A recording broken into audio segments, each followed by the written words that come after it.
Sebuah berita mengerikan dilaporkan terjadi di distrik Pali, kota New Taipei. Seorang nenek yang telah meninggal ditemukan didinginkan di kulkas sepanjang 5 tahun. Setelah menerima laporan, polisi menginvestigasi ke rumah tersangka dan menemukan jenazah kering di kulkas. Tersangka bermarga Pan mengeluh tidak punya uang untuk menguburkan ibunya, tapi polisi mencurigai Pan mengatasnamakan ibunya untuk menerima subsidi secara curang. Maka meski mengesampingkan pembunuhan, telah menahannya. 家属应该都知情。那至于为什么没有在这个第一时间来呈报，而是到现在才发现，这个部分我们还会再深入的厘清。 Hal ini terbongkar secara tak disengaja dalam percakapan putri tersangka dengan gurunya. Melalui investigasi awal, ditemukan bahwa Pan memohon dan menerima subsidi sosial sedikitnya $630.000 atas nama ibunya yang telah meninggal. 岸母其实离世之后呢，那这个爸爸呢都没有到这个户所里面去除户，所以我们也怀疑呢，这个爸爸呢是要刻意的隐匿这个状况呢，来这个诈领福利的补助。 Selain kecurangan permohonan subsidi, tersangka juga diduga terlibat melakukan kekerasan dalam rumah tangga. Anaknya telah diamankan dan tersangka kini didakwa atas pemalsuan dokumen. Level air Waduk Sinsan, pemasok air utama di Kilong, terus menurun. Warga khawatir kalau terus tidak hujan, krisis kekurangan air akan terjadi.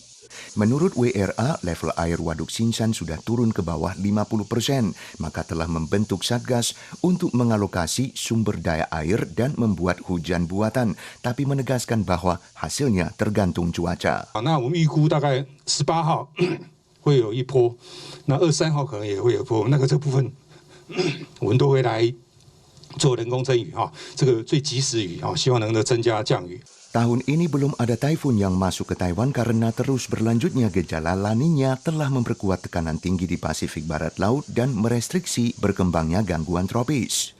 Untuk sekarang, jelas CWB, pasokan air hanya bisa bergantung pada hujan petir sore hari.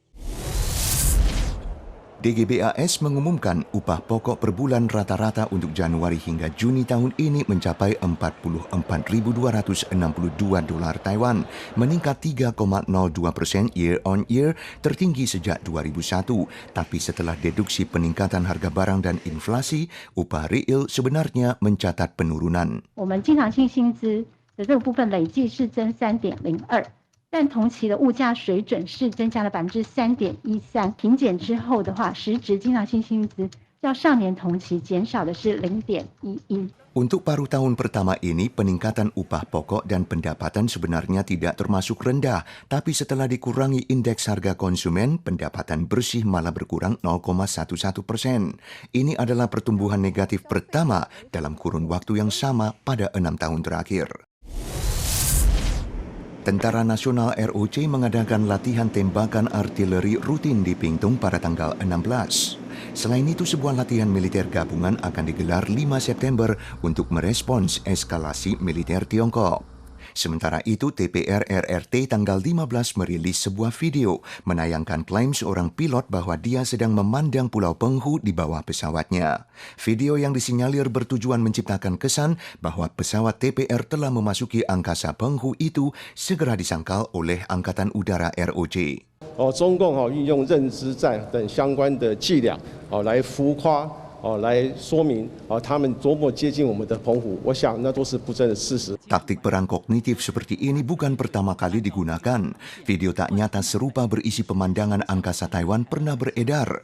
Pakar menganalisis, taktik Tiongkok bertujuan membuat masyarakat tidak mampu membedakan asli dan palsu. Dengan ini memengaruhi semangat kesatuan di Taiwan.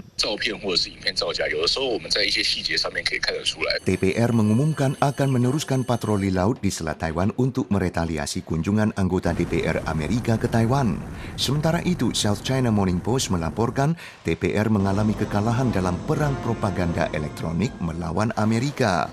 Di lain pihak, MND Taiwan menegaskan kembali pemantauan efektif terhadap aksi militer TPR, termasuk pelepasan rudal yang berhasil dipantau di stasiun radar Leshan.